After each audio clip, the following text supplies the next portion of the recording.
बिस्मिल्लाहिर्रहमानिर्रहीम। नाज़रीन और सामीन अस्सलाम वालेकुम। पब्लिक चॉइस के प्रोग्राम के साथ मैं हूं आपका होस्ट मोहम्मद नदीम सरवर।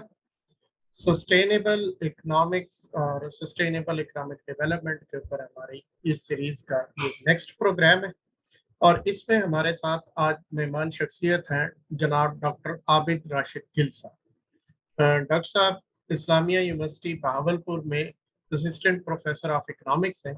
इसके अलावा जो एक इनकी बहुत रेलिवेंट पोजीशन है वो है कि ये डायरेक्टर हैं ग्रीन कैंपस प्रोग्राम के। इस प्रोग्राम का असल में मकसद ये है कि यूनिवर्सिटी के जो कैंपस है उसको एक सस्टेनेबल ग्रीन कैंपस बनाया जाए। डॉक्टर साहब ने माशाल्लाह पीएचडी की हुई है मलेशिया से इन्वायरमेंटल इकोनॉमिक्स और सस्टेनेबल इकोनॉमिक डेवलपमेंट के ऊपर इनके आर्टिकल्स रिसर्च जर्नल्स में भी और इसके साथ साथ अखबारात के अंदर भी रेगुलरली शाया होते रहते हैं। सो डॉक्टर साहब वेलकम टू दिस प्रोग्राम। जी सर बातचीत का आगाज हम कर रहे हैं बिल्कुल बुनियादी से सवाल से कि आपके ख्याल में क्लाइमेट चेंज से मुतालिका इस वक्त के मौजूदा सूरत हाल के अहम अहम इश्यूज क्या हैं और उसका हमारी रोजाना की लाइफ के ऊपर क्या इम्पैक्ट होता बिस्मिल्लाहिर्रहमानिर्रहीम। अच्छा, यहाँ पर हमें थोड़ा सा अंडरस्टैंड करना है। जब हम पोल्यूशन की बात करते हैं तो पोल्यूशन कई तरह की है। वाटर पोल्यूशन है, प्लास्टिक पोल्यूशन है, एयर पोल्यूशन है, ठीक है। और इसी तरह ये जो क्लाइमेट चेंज है ये प्राइमरीली ड्राइव होती है कार्बन एमिशन से। तो carbon emission, carbon pollution and another pollution, ठीक है। अब ये जो डिफरेंट तरह के पोल्यूटेंट्स हैं ये हमारी लाइफ को डिफरेंट तरह अफेक्ट करते हैं, ठीक है। जो वाटर पोल्यूशन है या ये लोकल एयर पोल्यूशन है, जो मैकेनिक के जो बाहरी गैसेस से SO2 से PM2.5 से जनरेट होती है, ये जिस एरिया जिस इलाका में जनरेट होती है उसी की पॉपुलेशन को अफेक्ट करती है। पास से अगर हमारा वाटर पोल्यूट हो रहा है तो वो इस लोकल आबादी के लिए नुकसानदेह है, ठीक है। है? अगर हमारी पेस्टिसाइड का इशू है कि हमारी जो एग्रीकल्चर है स्पेशली वेजिटेबल या फूड क्राफ्ट पे ओवर पेस्टिसाइड का ओवर यूज है, तो वो जो टॉक्सिक हैं लोग जो पॉपुलेशन उसको खाती है उसकी फूड चेन में आ रहे हैं, तो उसकी हेल्थ पे इम्पेक्ट कर रहे हैं, ठीक है। अच्छा, जबकि जो कार्बन एमिशन है जिसको मेनली CO2 एमिशन है, ये जिस एरिया में जनरेट होती है उस पॉपुलेशन को अफेक्ट नहीं करती। ये अफेक्ट करती है ओजोन लेयर को। ओजोन लेयर से क्या होता है कि जो ग्लोबल वार्मिंग है, वर्ल्ड टेम्परेचर है वो बढ़ रहा है, जिससे ग्लोबल वार्मिंग और क्लाइमेट चेंज के इशू आ रहे हैं। तो ये जो ग्लोबल वार्मिंग और क्लाइमेट चेंज के इशू आ रहे हैं, it is mainly primarily due to CO2 emission, carbon emission. जबकि SO2 एमिशन में, वाटर पोल्यूशन में, जो लोकल हमारी एयर पोल्यूशन है, जो लोकल हमारी समझें कि जिसको हम इनहेल करते हैं, उनका तल्लक क्लाइमेट चेंज और ग्लोबल वार्मिंग से नहीं है। अच्छा, हम इसको इस तरह कैटेगराइज कर लेते हैं कि कुछ लोकल पोल्यूटेंट हैं और कुछ ग्लोबल पोल्यूटेंट हैं। लोकल पोल्यूटेंट ये जिस एरिया में जनरेट होते हैं उसी एरिया की पॉपुलेशन को अफेक्ट करते हैं, वाइल ग्लोबल पोल्यूटेंट जो होते हैं ये जहां भी जनरेट हो पूरी वर्ल्ड की पॉपुलेशन को अफेक्ट करते हैं, पूरी दुनिया को इम्पेक्ट करते हैं, ठीक है। अब जो एडवांस वर्ल्ड ने हाइपोक्रेसी की है कि उन्होंने 90s में और ऑलमोस्ट 90s में जो अपनी लोकल पोल्यूशन थी उसको कंट्रोल कर लिया। जब इकोनॉमिक ग्रोथ का वहां प्रोसेस हुआ, इंडस्ट्रियलाइजेशन आई, अर्बनाइजेशन हुई, मोटराइजेशन हुई, तो इससे उन्होंने ज्यादा फोकस किया अपने लोकल पोल्यूटेंट को कंट्रोल करने की। मसलन उन्होंने अपने शहरों की जो लोकल एयर है वो जो उनकी आबादी इनहेल करती है वो बहुत क्लीन की, वाटर क्लीन किया, ठीक है। लेकिन कार्बन एमिशन पर उन्होंने इस पे कोई कंक्रीट पॉलिसी नहीं बनाई। और एज ए रिजल्ट जो एडवांस वर्ल्ड है हिस्टोरिकली जो कार्बन एमिशन का स्टॉक है स्पेस में ये उन्होंने एक्यूमुलेट किया। और करंट भी इस वक्त सबसे बड़े जो एमिटर हैं कार्बन एमिशन के वो एडवांस वर्ल्ड ही है, ठीक है। और फ्यूचर में भी वही नजर आ रहे हैं, ठीक है। अब कार्बन एमिशन से जो इशू पैदा होता है वो होता है क्लाइमेट चेंज का और ग्लोबल वार्मिंग का। ग्लोबल वार्मिंग के ओवरऑल वर्ल्ड का जो टेम्परेचर है ये पहले से ज्यादा बढ़ता जा रहा है, ठीक है। और स्पेशली ये 2010 से अगर हम डाटा देखें, ऑन एवरेज जो वर्ल्ड का टेम्परेचर है इट इज ऑन राइज, ये बढ़ता जा रहा है, ठीक है। और प्रिडिक्शन ये है कि ये इतना बढ़ जाएगा कि वो 2040 अभी जो रिसेंट रिपोर्ट आई है आईपीसीसी की, उसके मुताबिक 2040 में वर्ल्ड का टेम्परेचर 1.5 से बढ़ जाएगा। 1.5 as compare to pre industrial age, यानी 1850 से कंपेयर करें तो हमारा जो वर्ल्ड का टेम्परेचर है 2040 में ये 1.56 डिग्री सेंटीग्रेड से ये बढ़ जाएगा। अब 1.5 को जो इकोनॉमिस्ट थे, साइंटिस्ट थे, इन्होंने सेफ लिमिट कहा था कि इससे आगे टेम्परेचर बढ़ गया तो ये वर्ल्ड इसको बर्दाश्त नहीं कर सकेगी।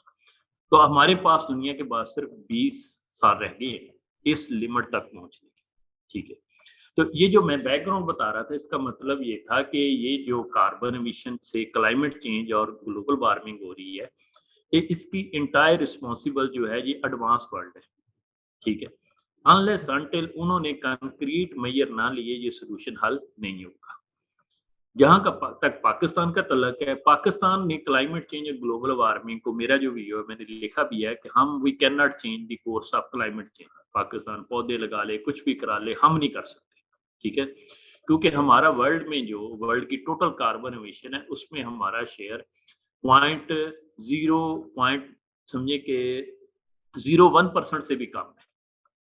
ठीक है, तो इस शेयर को कंट्रोल करके आप क्या कर लेंगे? आप बात को अंडरस्टैंड कर रहे हैं? अनलेस अनटिल जो वर्ल्ड के बिगेस्ट पोल्यूटर है, यूएसए है, चाइना है, यूरोपियन यूनियन है, ऑस्ट्रेलिया, न्यूजीलैंड, कनाडा, जापान, इन लोगों ने अपनी कार्बन एमिशन पॉलिसीज को चेंज ना किया। ठीक है, अच्छा, अब पाकिस्तान का इशू क्या है कि पाकिस्तान विक्टिमाइज है। पाकिस्तान कल्प्रेट नहीं है क्लाइमेट चेंज का, लेकिन पाकिस्तान विक्टिमाइज है। विक्टिमाइज कैसे? कि जैसे जैसे वर्ल्ड का टेम्परेचर बढ़ रहा है उससे ग्लोबल वार्मिंग, यानी ओवरऑल ये जो प्लांट है ये पहले से ज्यादा हीट अप हो रहा है। तो इससे टेम्परेचर और जो क्लाइमेट चेंज क्या होता है, क्लाइमेट चेंज ये है कि अनयूजुअल रेन, आपके वेदर पैटर्न चेंज हो जाए, आपका इकोसिस्टम चेंज हो जाए, ह्यूमिडिटी चेंज हो जाए। ठीक है, एयर में, और जो जो वो माह जिन मंथ में गर्मी है उनमें कम गर्मी पड़े, जो ठंड के मौसम है वहाँ गर्मी पड़ जाए, और गर्मी के मौसम में ठंड पड़ जाए। जिन मौसम में बारिश होनी चाहिए वहाँ ना हो, जिनमें नहीं होनी चाहिए उनमें बारिश होना शुरू हो जाए, तो इसको बोलते हैं क्लाइमेट चेंज। ठीक है, अब we are dependent on monsoon cycle, and monsoon cycle is very sensitive to minor change in temperature. ठीक है, और अगर आप पिछले 5-6 साल के देखें कि मूनसून साइकिल डिस्टर्ब हो चुका है पाकिस्तान में। ठीक है, जिन ईयर में बारिशें होनी चाहिए नहीं होती, जिनमें नहीं होनी चाहिए उनमें हो रही है। तो एज ए रिजल्ट हमारी एग्रीकल्चर प्रोडक्टिविटी बहुत इम्पैक्ट हो रही है इससे। ठीक है, वर्ल्ड टेम्परेचर बढ़ेंगे तो हमारे ग्लेशियर मेल्ट होंगे। ठीक है, और हो रहे हैं। ठीक है, रेन पैटर्न चेंज होंगे।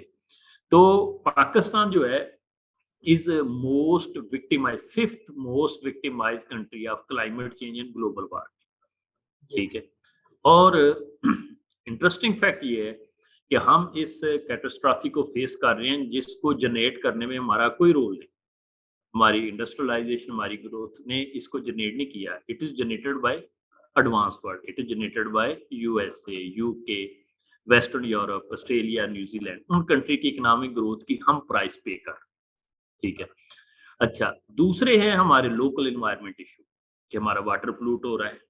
ठीक है ना, हमारा, तो मैं तो अक्सर अपनी कालमों में यही फोकस करता हूँ कि हमारी जो एनवायरनमेंट पॉलिसी है उसका फोकस होना चाहिए लोकल एनवायरनमेंटल इशू। लाइक हमारे जितनी अर्बन सिटी हैं वहाँ वाटर को बगैर ट्रीट किए हम रिवर्स में जा रहे हैं, through river it is canal, canal में अदर वाटर कोर्सेस, ये फूड चेन में आ रहे हैं। ठीक है, इसी तरह इंडस्ट्रीज पर कोई चेक नहीं है। ठीक है, इसी तरह प्लास्टिक बहुत बड़ा इशू है। इसी तरह जो लो क्वालिटी व्हीकल्स हैं उससे हमारे लोकल एयर बहुत ही पोल्यूट हो चुकी है। ठीक है, इसके लिए हमें एक कंक्रीट पॉलिसी बनाने की जरूरत है। ठीक है, तो ये जो आईयूबी में हमने प्रोजेक्ट स्टार्ट किया था, ग्रीन कैंपस प्रोजेक्ट, इसका फोकस भी लोकल पोल्यूटेंट है mainly.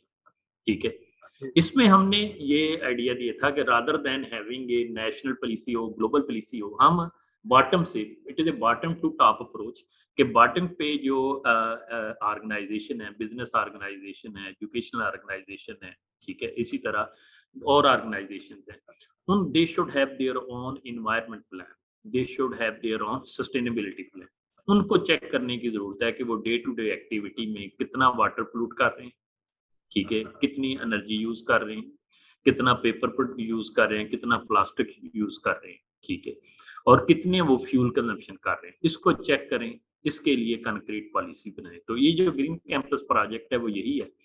IUP is being a big public sector university, इसको हम कंसीडर कर लेते हैं कि ये एक स्मार्ट सिटी है, ठीक है। तो ये जो स्मॉल सिटी है ये इस तरह डेवलप हो, इस तरह कंस्ट्रक्ट हो, इस तरह अपनी day to day activity generate करे कि during the production of education and research, क्योंकि इंस्टीट्यूशन का एजुकेशन यूनिवर्सिटी की आउटपुट यही है।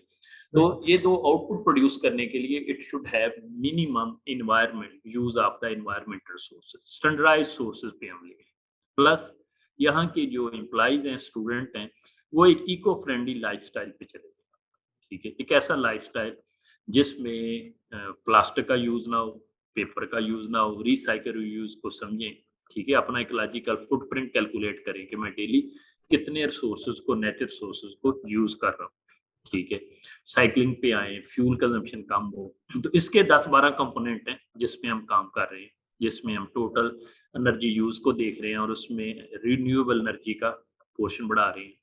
वाटर, टोटल वाटर यूज में रिसाइकल वाटर को लेके आ रहे हैं और फिर जो वाटर यूजेज है उसके उसमें ऑप्टिमाइज कर रहे हैं। डिफरेंट हम ऑडिट का इशू, एक कंसेप्ट लेके आए हैं कि हम इन्वायरमेंटल रिसोर्सेज का ऑडिट करेंगे।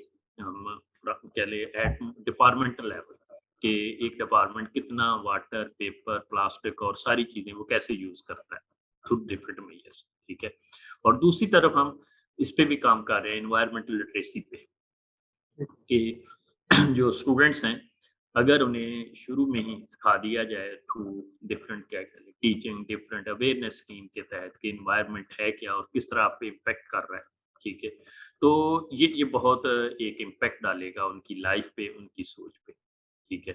थर्ड, हम जो रिसर्च ऑन एनवायरमेंट है ना, इसको एज ए रिसर्च एजेंडा बना रहे हैं IUP का, ठीक है।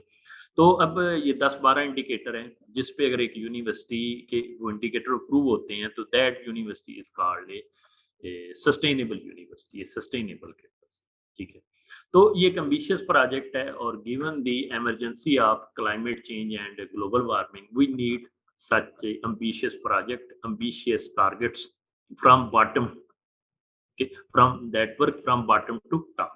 So this is the idea और ये मेरी अंडरस्टैंडिंग है अबाउट द एनवायरनमेंट कि हम एनवायरनमेंट को कैसे टैकल करते जी जी बहुत शुक्रिया सर, आपने बड़ी बड़ी तफसील से क्लाइमेट का इशू भी समझाया और आपने बड़ा ज़बरदस्त तारुफ कराया ग्रीन कैंपस इनिशिएटिव का।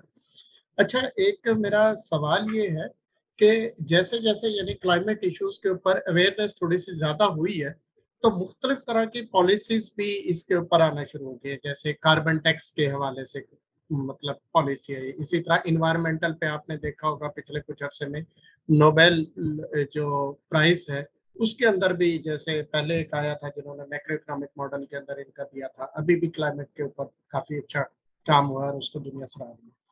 आपके ख्याल में ये जो मुख्तलिफ पॉलिसीज है, जिस तरह कार्बन टैक्स है, ये इमिशंस को रोकने की और मुख्तलिफ पॉलिसीज है, इनका कुछ इम्पैक्ट हो रहा है उस दुनिया में जो जो आपके ख्याल में इसमें बड़े कंट्रीब्यूटर हैं? नहीं, थोड़ा हो रहा है। जितने स्टेप्स, जितने मेजर्स लिए जाने चाहिए थे वो नहीं लिए जा रहे, ठीक है ना। पहले तो एक सिंपल सा कंसेप्ट है एनवायरमेंट जस्टिस का कि पोल्यूटर मस्ट पे, ठीक है, कि जो भी पोल्यूट करता है ही शुड पे, ठीक है। तो उस एरिया को, उस नेचर सोर्स को रिकवर करने के लिए, ठीक है।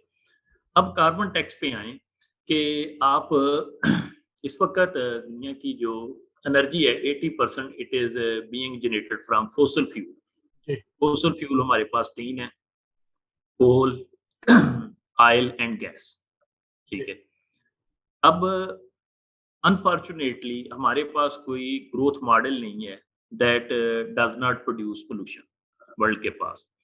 एडवांस वर्ल्ड ने भी सारी ग्रोथ इसी मॉडल से की, थ्रू फोसिल फ्यूल एनर्जी सारी की सारी, क्योंकि एनर्जी एक लाइक ए ब्लड, एनर्जी नहीं है तो आपके पास ग्रोथ नहीं है। और एनर्जी 80% किससे जनरेट हो रही है? फॉसिल फ्यूल से। और फॉसिल फ्यूल इतने टॉक्सिक जनरेट करता है, सबसे ज्यादा CO2 कार्बन एमिशन है, ये generate he energy generation from fossil fuel हो रही है। एक ये सिंगल सोर्स कंट्रोल हो जाए तो वर्ल्ड की सारे जो क्लाइमेट चेंज और ग्लोबल वार्मिंग का इशू टैकल हो जाए। ठीक है। अच्छा, अब फॉसिल फ्यूल नहीं है तो अल्टरनेट आपके पास क्या है? Renewable energy. ठीक है। रिन्यूएबल एनर्जी में स्टिल इस स्केल पे नहीं प्रोड्यूस हो रही, उसमें अभी ये समझें कि उस उसमें वो पोटेंशियल नहीं है, या ये हमें नजर नहीं आ रहा कि रिन्यूएबल एनर्जी से फैक्ट्री चल सकें, रिन्यूएबल एनर्जी से बड़ी बड़े समझें कि माल चल सकें, जहाज चल सकें, इंडस्ट्रियलाइजेशन के प्रोसेस को ड्राइव कर सके। जी रिन्यूएबल एनर्जी से हमें यही नजर आता है कि कोई घर में AC चल गए, बल्ब चल गए, कंजम्पशन पे छोटी सी आ गई। ठीक है। जी तो हमारी टोटल रिलायंस किस पर है? फॉसिल फ्यूल पे, इन अदर वर्ड्स कार्बन पे। ठीक है। तो ये जो इस वक्त ग्रोथ मॉडल है वर्ल्ड के पास, जिसको एडवांस वर्ल्ड ने फॉलो किया, उसके बाद जो इमर्जिंग कंट्रीज हैं उसको फॉलो कर रहे हैं, ये सारे का सारा कार्बन इंटेंसिव है, रिसोर्स इंटेंसिव ग्रोथ मॉडल। ठीक है। अब ये कार्बन जनरेट करता है। ठीक है। अब इसको टैकल करने के लिए, ये जिस तरह आपने बोला कि कई पॉलिसी आ रही है कि कार्बन टैक्स लगाया जाए, लेकिन इफेक्टिवली कहीं भी नहीं लगा वर्ल्ड में। ठीक है।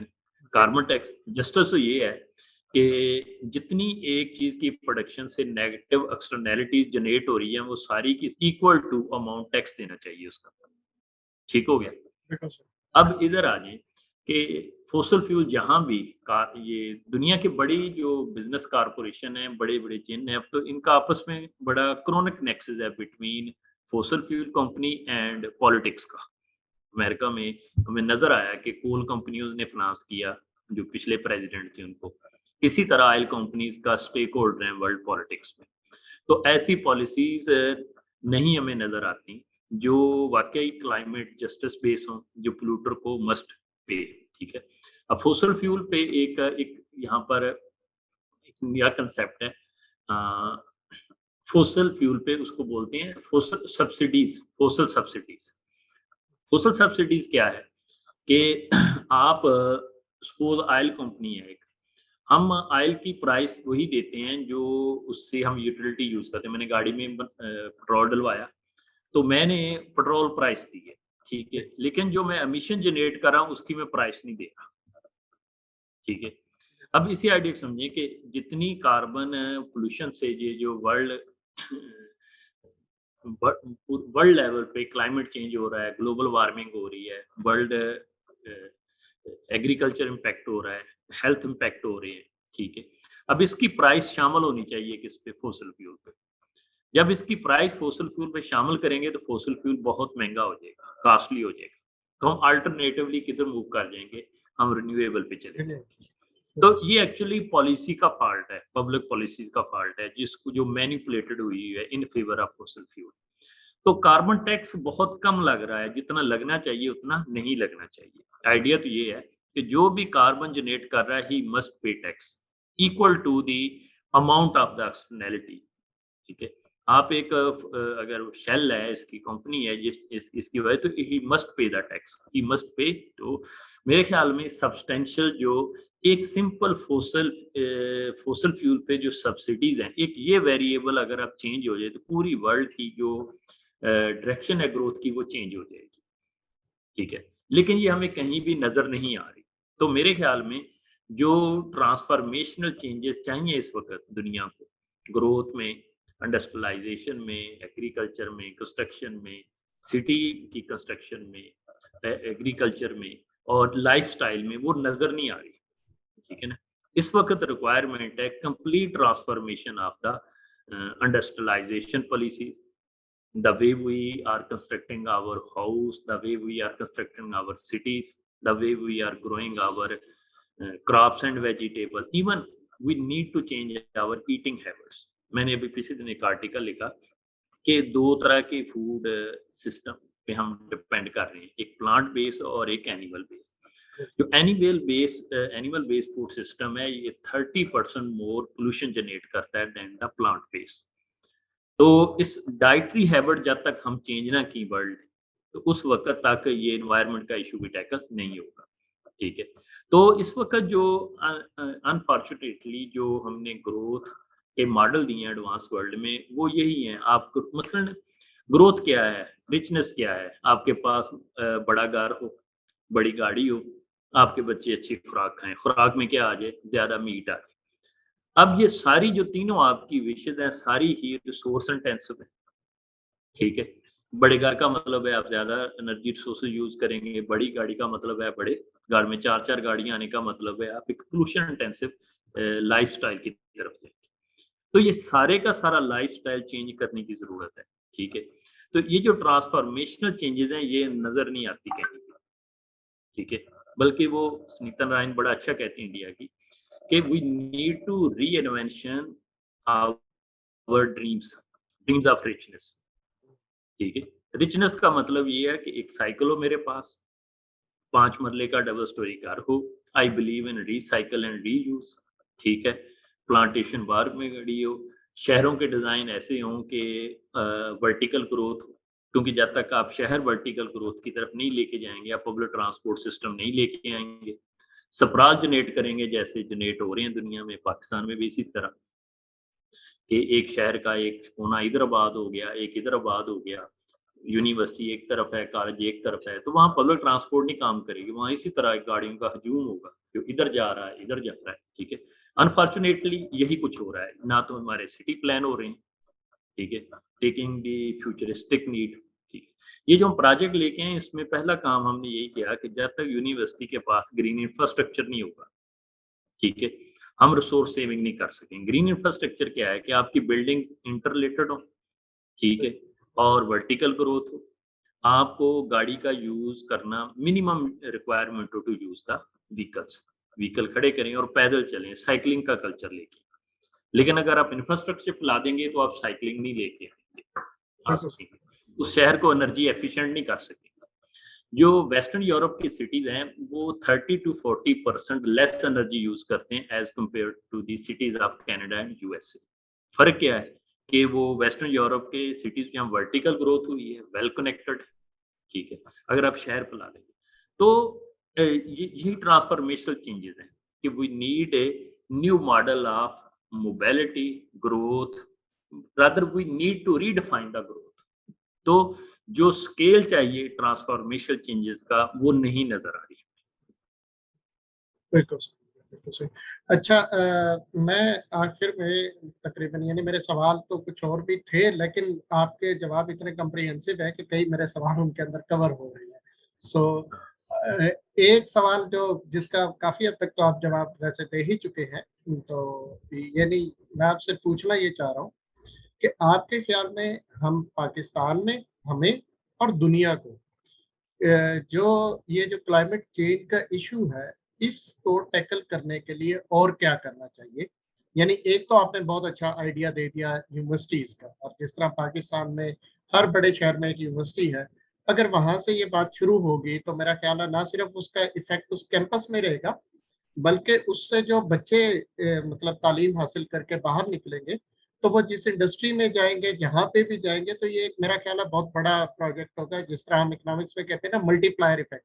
तो इंशाल्लाह इसका भी एक बहुत अच्छा मल्टीप्लायर इफेक्ट होगा। इस प्रोजेक्ट के अलावा आप और क्या क्या सजेस्ट करना चाहेंगे, तो प्लीज। अच्छा, हमें जैसे अभी कहा कि हमें एक पॉलिसी चाहिए जो एक सिंगल इन्वायरमेंट पॉलिसी ना हो, बल्कि हर चीज के मतलब मसलन टाउन पॉलिसी चाहिए। फ्यूचर में हमने सारी पॉपुलेशन अर्बन की तरफ जा रही है, तो हमारे शहर कैसे होने चाहिए अभी हमने प्लान करनी है। ठीक है।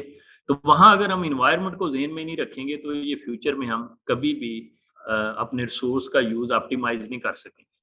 ठीक है। तो हमें अर्बन किस तरह अर्बन सेंटर हमने किस तरह डेवलप करने चाहिए, एक बड़ी कंक्रीट और कम्पैक्ट और वेल डिवाइस्ड हमें अर्बन पॉलिसी चाहिए। ठीक है। इसी तरह जब हम एग्रीकल्चर के लिए पॉलिसी फ्रेम करते हैं तो वहाँ भी हमने एग्रीकल्चर इसको इन्वायरमेंट को ज़हन में रखना है। ठीक है कि पेस्टिसाइड का यूज ऑप्टिमाइज हो और प्लांट बेस्ड फूड को ग्रो करना है। इसी तरह इंडस्ट्रियलाइजेशन पे जाना है, तो वहाँ मेरे ख्याल में बड़े सवाल ये हैं कि क्या डेवलपिंग कंट्री लाइक पाकिस्तान ये फ्यूल फॉसिल फ्यूल की कंजम्पशन के बगैर यूज के बगैर ग्रोथ कर सकते हैं? ये बहुत बड़ा क्वेश्चन है इस वक्त।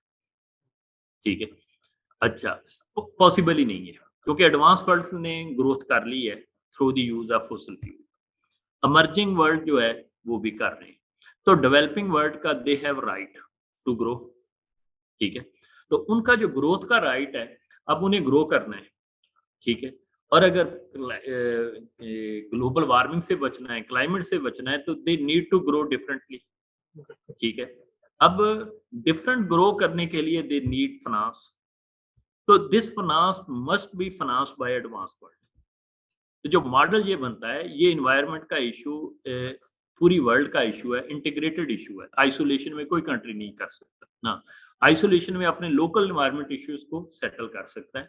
लेकिन क्लाइमेट चेंज और ग्लोबल वार्मिंग के लिए अगर पाकिस्तान लड़ना है, तो एक पाकिस्तान के लिए कुछ नहीं कर सकता, एक वर्ल्ड के लिए एक पूरी ग्लोबल इन्वायरमेंट पॉलिसी होनी चाहिए।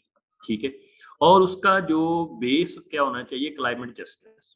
क्लाइमेट जस्टिस क्या है कि advance world is responsible for the accumulation of this carbon in the space। ठीक है, they have achieved a level of economic growth। ठीक है, तो they must stop the emission of the carbon। ठीक है, second, developing country need to grow, but they need to grow differently। so grow differently, they need climate finance। ठीक है, so advanced world must provide finance to the developing world। तो ये जो climate finance है, ये charity नहीं है, ये हक है डेवलपिंग वर्ल्ड का। एक क्लाइमेट डेट है, इकोलॉजिकल डेट इसके लिए टर्म यूज होती है। ठीक है, तो हाँ, तो ये जो हमने कि एक ग्लोबल इन्वायरमेंट पॉलिसी चाहिए इस इश्यू को टैकल करने के लिए, और जो एडवांस वर्ल्ड है, एडवांस कंट्री है, उनको उनको ही इस इश्यू को सेटल करना है, उन्हीं को ही सेक्रीफाइस करना है। ठीक है, तो अकेले पाकिस्तान कुछ नहीं कर सकता, बल्कि दुनिया में कोई भी कंट्री इन आइसोलेशन नहीं प्रोड्यूस, क्योंकि देखें ये कंपेटिटिवनेस है। हम एक्सपोर्ट अगर फ्यूल कंजम्पशन से नहीं बनाएंगे, सस्ती एनर्जी से नहीं बनाएंगे, तो हमारी एक्सपोर्ट कंपेटिटिव नहीं रहेंगी। ठीक है, तो कौन कंट्री अफोर्ड करेगा ऐसे ही। और खास तौर पे जब हम अनरिस्ट्रिक्टेड ट्रेड की बात करते हैं, तो फिर जी। तो ये कॉस्ट सेविंग का इशू बहुत ज्यादा इंपॉर्टेंट हो जाता है सस्टेन करने के लिए। जो ये जो कंपेटिटिवनेस का इशू है, जी, ठीक है, कि आपकी वर्ल्ड ट्रेड में कंपेटिटिवनेस कैसे होगी, कि आप किस तरह दूसरे ममालिक से सस्ती चीज और मियारी चीज बनाएं। तो उसके लिए सस्ती एनर्जी चाहिए हर कंट्री को, बिल्कुल, और सस्ती एनर्जी किससे मिल रही है, फॉसिल फ्यूल से। हो सकती है। ठीक है, तो कैसे हम एक डेवलपिंग नए कंट्री को कहेंगे कि आप सस्ती एनर्जी से ना बनाओ। ठीक है, he has the right to grow. तो ये it is not an easy issue, ये बड़ा कॉम्प्लिकेटेड इशू है, और मैं समझता हूँ ये टेस्ट वक्त वर्ल्ड लीडरशिप का, वर्ल्ड विजडम का क्राइसिस है, इसके क्या सोल्यूशन लेके आते हैं। बिल्कुल, बिल्कुल सही, बिल्कुल सही है। आपको आवाज आ रही है मेरी थोड़ी सी? हाँ, मैं सुन रहा हूँ।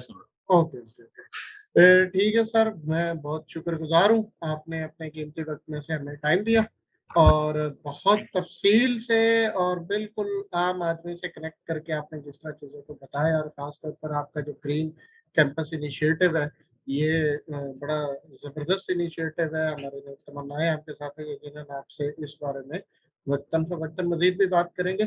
हाँ, आपकी कामयाबी के लिए, बल्कि ये आपकी नहीं है तो हम सबकी कामयाबी है, पूरी इंसानियत की मतलब एक थैंक कामयाबी यू है, जी, तो उसके लिए हम दुआ थैंक यू। गो हैं। तो इसके साथ मैं इस प्रोग्राम का इख्तिताम करता हूँ जी।